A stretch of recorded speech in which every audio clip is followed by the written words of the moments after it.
And it's very clear now that why on earth did they do this? I mean, I have no idea, because from the very beginning, these vaccines were not vaccines, particularly the ones that ended up after AstraZeneca with all the clots and they were shut down. But the messenger RNA vaccines of Pfizer and Moderna have caused unbelievable problems and damage to people, and I don't think we will ever really be able to get over that. I mean, the whole concept I challenged from day one. I said, you know, right from the beginning, this virus escaped from the laboratory. It has 6 inserts that could only have been put in manually.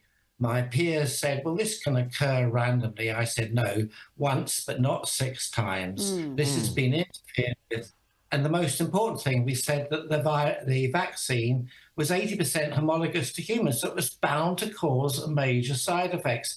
Now, why did everybody go along with it? I mean, we informed everybody, the government, through the Five Eyes process, that this would happen, but everybody ignored it. So why did this happen? And now we know that it's even worse than that the vaccines were, the quality control was appalling.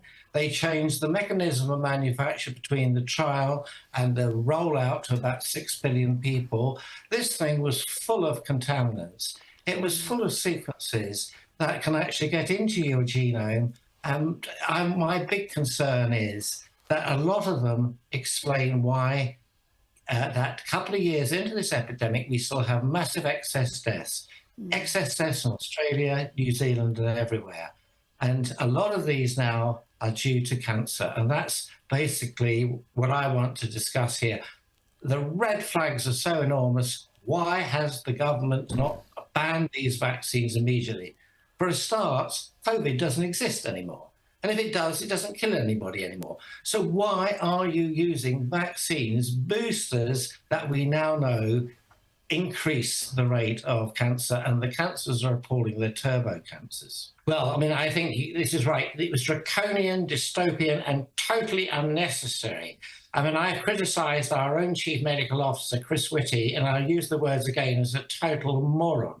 He basically wanted to vaccinate our children in order to protect their grandparents. So in that one sentence, he said he knew nothing about vaccines. You only vaccinate to protect somebody else. You do not vaccinate to protect other people. And by that sentence, he said, well, the vaccines didn't work because all the grandparents and parents had already been vaccinated. It was unbelievably stupid. No child died of COVID unless they had some underlying condition like leukemia. It was absolutely abhorrent that they would even think of this. And they were pushed into this by Pfizer and all the people that Pfizer and Moderna wanted to get this into absolutely everybody.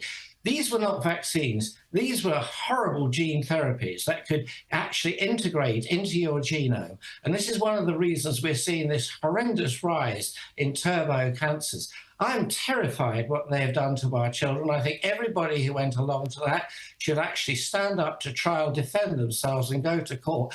This is unbelievable, the incompetence, medical negligence, everything, and nobody is accepting responsibility for this. It is unbelievable case of cognitive dissonance, and I hold everybody to account. I hold the chief medical officers to account, the chief scientific officers to account.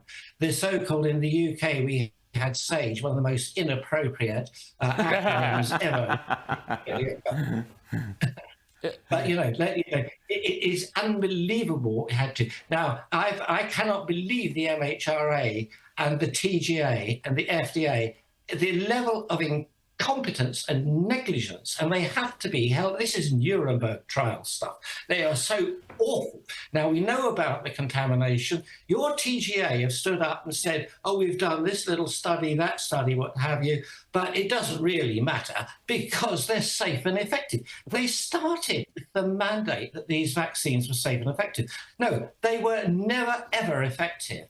I've looked at the first submissions of Pfizer to the FDA. There was no evidence that they were effective whatsoever. It was basically hope. And they were never, ever safe.